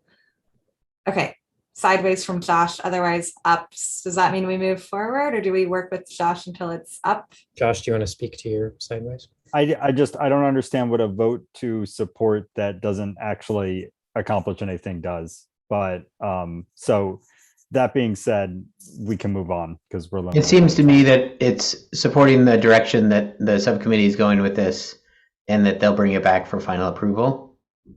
Okay, seems like a weird thing to vote on, but yep. Okay, let's do a quick, Josh, you have a hand up, and then let's do a quick straw poll to see who likes what options. Well, I was just wondering regarding point 1 and the point that Reid was making about staff finding numbers that would maybe support either calling out a percentage or a money amount, is there a way the staff could prepare those numbers before the next meeting or in this, month between the next meeting? So that point could maybe be a little bit more, or add a little bit more quantification to that point there, maybe? I don't know if that made sense. How much work would it be to figure out what current mode share is? Is that like 6 months? Or can we figure that out next week? Are you asking staff? Are you asking Reed? We use the ACS mode share, so I think the projections are out. If you're talking about the dollar value in the TSP, I know how to do it. We would just have to go in and X out every project we've done. And then we could express that total in 2014 dollars, which I don't know if that's super helpful, but at least we would have a number. I don't know when I'm going to get to that. Well, I think we'd be tripling the mode share of when the TSP was adopted, which is probably higher than it is right now. Right. I was just working on some language. And again, I don't mean to belabor this. It's sort of in order to ensure the tripling of active mode share, funding should be allocated to walking, bicycling projects sufficient to complete all projects identified in the 20-year project tables within the transportation system plan. And then somehow you have to relate that back to 5-year pavement bond measures. And maybe that's not the universe of funding available. So I don't know, it gets kind of tricky. I sort of talked myself out of that as I look at it, because we also get grant funding. We also get some gas tax funding. We also get some SDCs. So knowing what that dollar total though is, I think is important. It's something I think we can work on. And we were hoping to do an update of the TSP in early 2022 also, but we probably wouldn't have that update done because unfortunately we're still using numbers from a 2017 document where I think some of the projects are not projects we're going to build. So they're numbers, but I don't know if they're the right numbers. The answer is more. We want more money. Give us more money. So in the interest of time, Alan, I'll turn it back to you to just lay out what those two or three directions that the subcommittee is thinking of going forward with this recommendation are, and just give people a chance to raise their hand after you say all three. Just quickly, no official voting, just to get a sense for what folks are thinking before we move on. Okay. So I'll just lay them out first and then we'll go through them all one at a time. So the first is not specify any amount or percentage and let decision makers just figure that out, what it should be. That's number one. Number two would be a percentage of the total bond levy. And number three would be a specific amount. Okay. So the first is let decision makers figure it out. Okay. The second is some percentage, unspecified. And the third would be an amount, specific amount. Okay. All right. Not sure exactly what you do with that, but that's some guidance. But I guess the communication subcommittee can meet between now and January, and we can come up with our best suggestion on why we think we should do what we do. Yeah, if you have an enlightening, insights, share them with us, please. Yeah. Committee. Yes. Yeah, that's what I was going to recommend. Anyone who has strong opinions, get in touch with those folks who are working on it.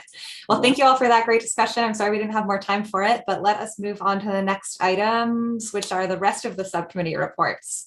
So infrastructure, I can briefly say we've been kind of in a flux zone of not quite knowing how to have the infrastructure subcommittee. So I think there's not a whole lot to report there other than that it'll be a topic and project for the next year's subcommittee to try and figure out what that looks like and whether it's more asking staff to come and share specific projects to give feedback on or working on infrastructure projects or what they'd like.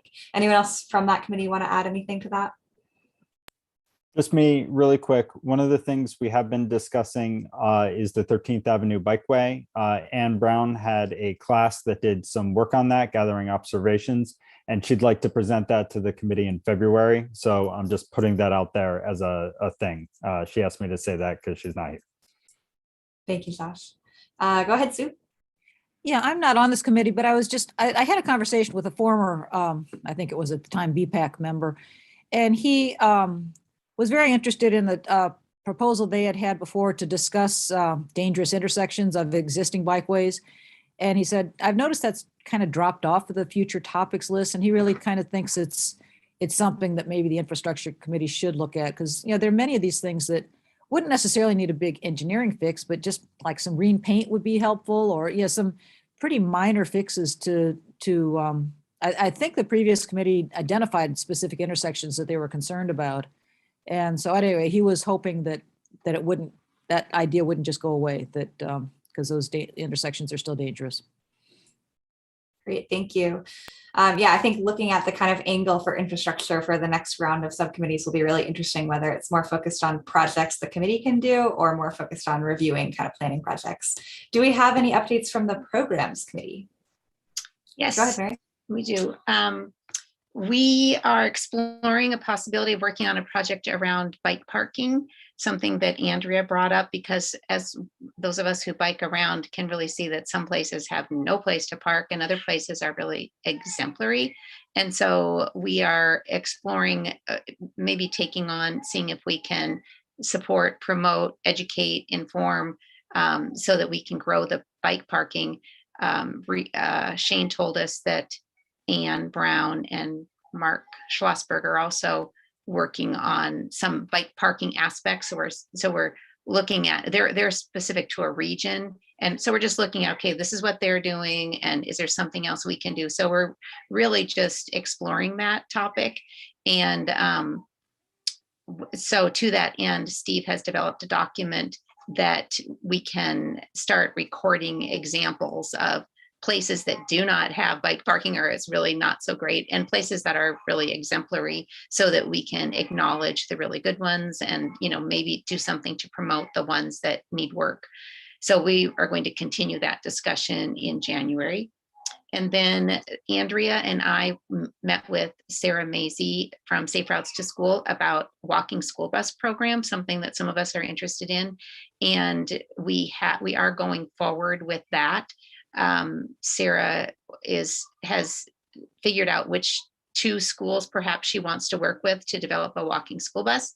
And the goal would be to have fewer car trips to these schools. It would be a pilot program.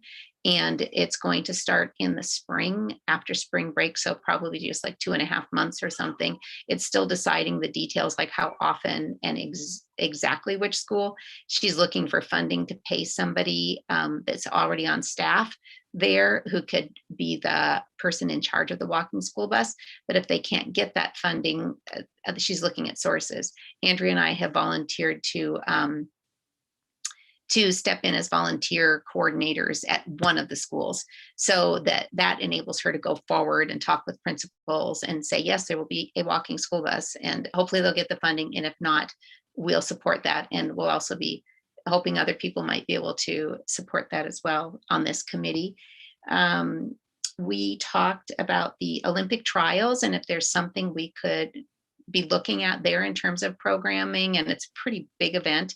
So we didn't grab on to anything. It's more just information and exchange and thinking about how active transportation will fit there within that big event. Or not the Olympic trials, the World track meet next in 2022. And we're going to keep that on our agenda. We don't have anything in mind yet, but we want to keep checking in about that. And then Daniel is going to be organizing disaster relief trials. It'd be great to hear from him if we have time in this meeting. He's going off the ATC, but we asked him to stay in touch with us about that, something that many of us as individuals support, and I don't know if the program committee might play a role in that. And then I think the only other thing was that Shane talked to us a little bit more about the summit that they're planning. Great, thank you. Appreciate the summary, and it's exciting to hear about all the good work that is happening in all the committees.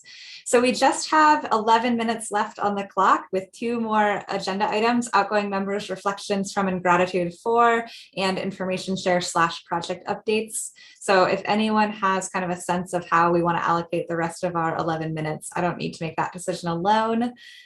But otherwise, we can dive right into the next one, which is outgoing members' reflections from and gratitude for.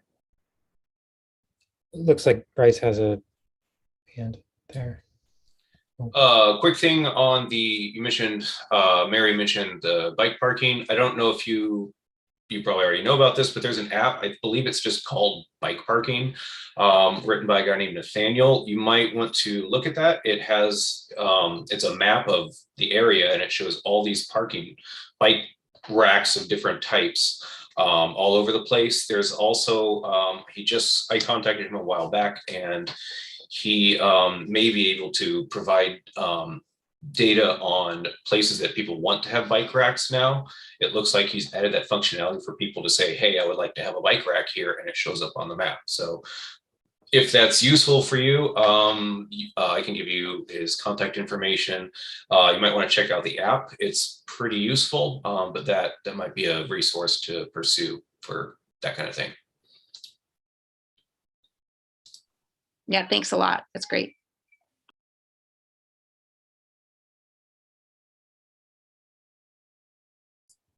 Okay, so for this next agenda topic, usually at the end of the year when we have turnover, we have outgoing folks speak in January for the benefit of newbies, is Alan's suggestion. That's an interesting suggestion. That depends on the availability of the outgoing folks.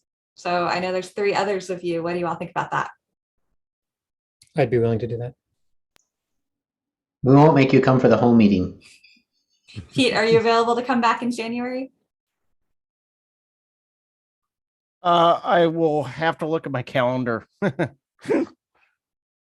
That's fair. If you'd like to take a couple minutes to share now instead, that's totally fine. I can come back in January too, but I definitely want to make sure we have time for you to share some reflections and to give you some gratitude, Pete. I can tell you that that so far that particular night looks good. So I'd be happy to do that. All right, sweet. Let's plan on it and save some time. So let's go right into information share and project updates. Go ahead, Mary. Well, I just want to take just a minute to just say thanks to, I don't like change. I don't like that people are leaving the group.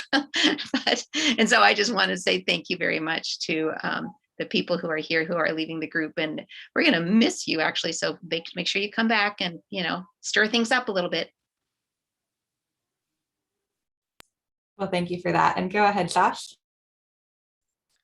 Yeah, I'd like to echo Mary's comments. I think, everybody will be missed, but I'm also excited for Sue, Mary, and Andrea to lead. I think it'll be a really good leadership team. So I'm looking forward to next year.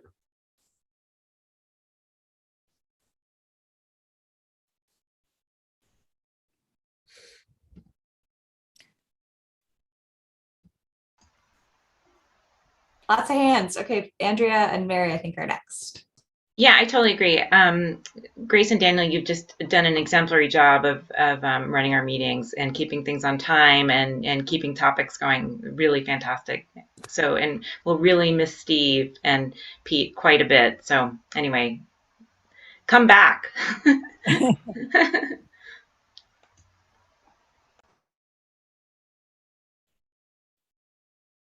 Go ahead, Dan.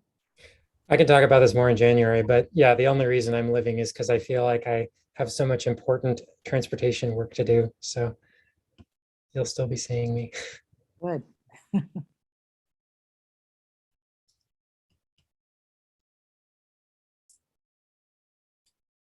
I think Mary is next.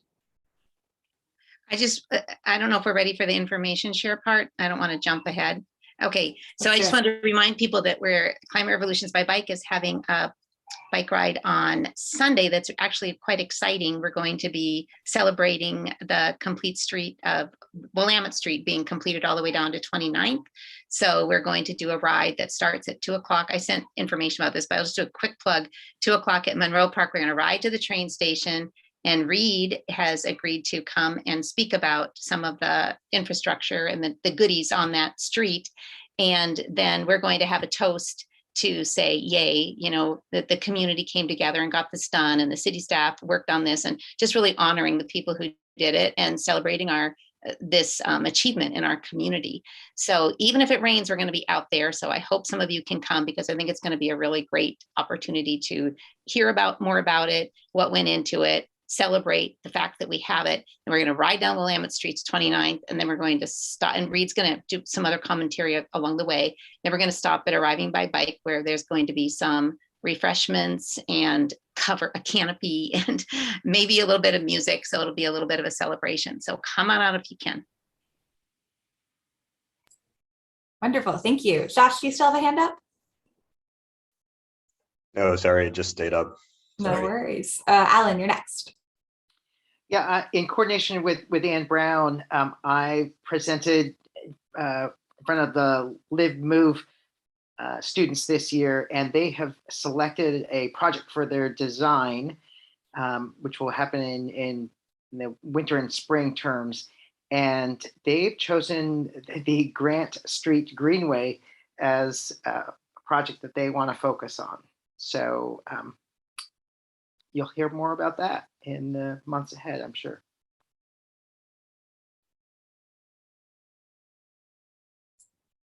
Wonderful, thank you. And I was just make a quick plug. I saw Brycey just asked in the chat about when that ride was, and I know I just got it in an email from Best. So if you're not subscribed to the Best newsletter, that's a great resource. And there's also the Eugene Transportation newsletter, whose name I'm forgetting. Shane, if you could fill in there, that would be great.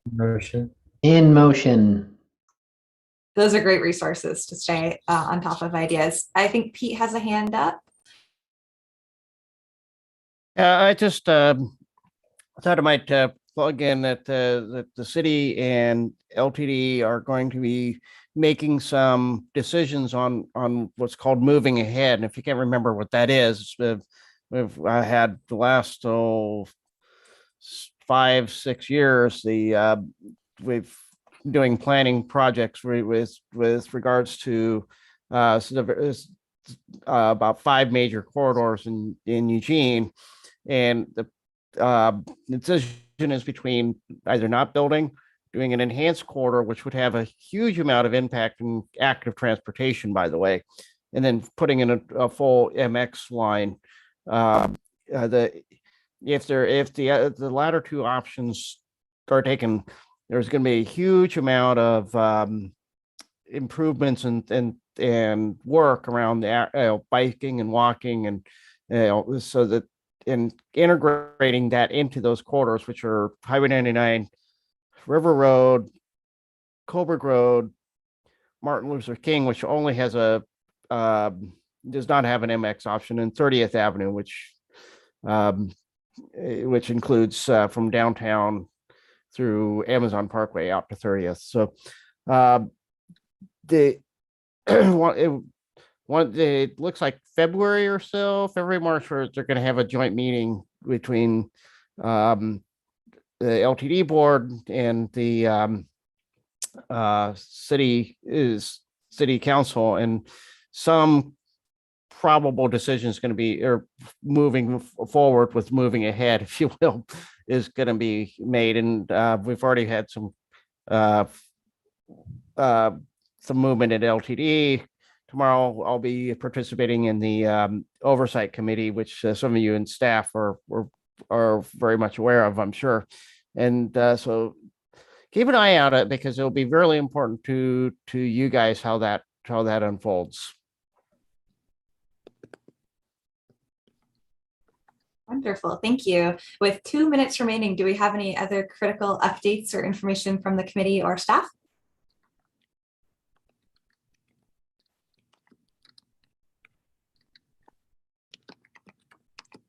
Oh, all this rushing through the agenda to have 2 whole minutes left? Come on. I must say, I feel like there are some project updates I probably owe, but I think what's probably best for me at this point is to put some of those in an email to you all. And I think that I encourage everyone to dive into InMotion and the Best newsletter. I think those are great resources. that to share some of those pieces. But I'll put together an email to ATC members, including those leaving, just to give you some rundown on a couple of different projects that I have. Oh, I will note one thing, just because it's top of my mind. The bridge that we've been discussing over Beltline, that report is almost done from Dow Engineering, who's doing the feasibility study for us. We're now calling that the Ruby Bridge because it connects to Ruby Ave, and there's a great connection with Ruby Bridges in that name as well that I love. And so we're calling it the Ruby Bridge and looking to connect that to North Eugene High School. That report is looking promising. You know, it's a big project, high dollar amount in our current estimates. But with this new federal funding and some work that we're doing with ODOT, we're hopeful that we can scrounge up some funding for it and keep it rolling. So. Wonderful. Go ahead, Dan. Yeah, so I'm hoping to get going a disaster relief by bike event sometime in 2022. If you or anyone you know might be interested in organizing such an event, please reach out to me. I'm very interested and excited. Yeah, you're on my list already. Add me too, Dan, please. Okay, great. Thank you. All right, wonderful. Well, let's end on a positive note. Oh, just a minute over after a wonderful, robust discussion. So thank you all very much. And I suppose we'll all see you in the new year, since those of us who are leaving have committed to come back. Happy holidays. Thank you. Good night, everyone. Thank See you later. Bye. A hard act to follow, Grace. Nice job.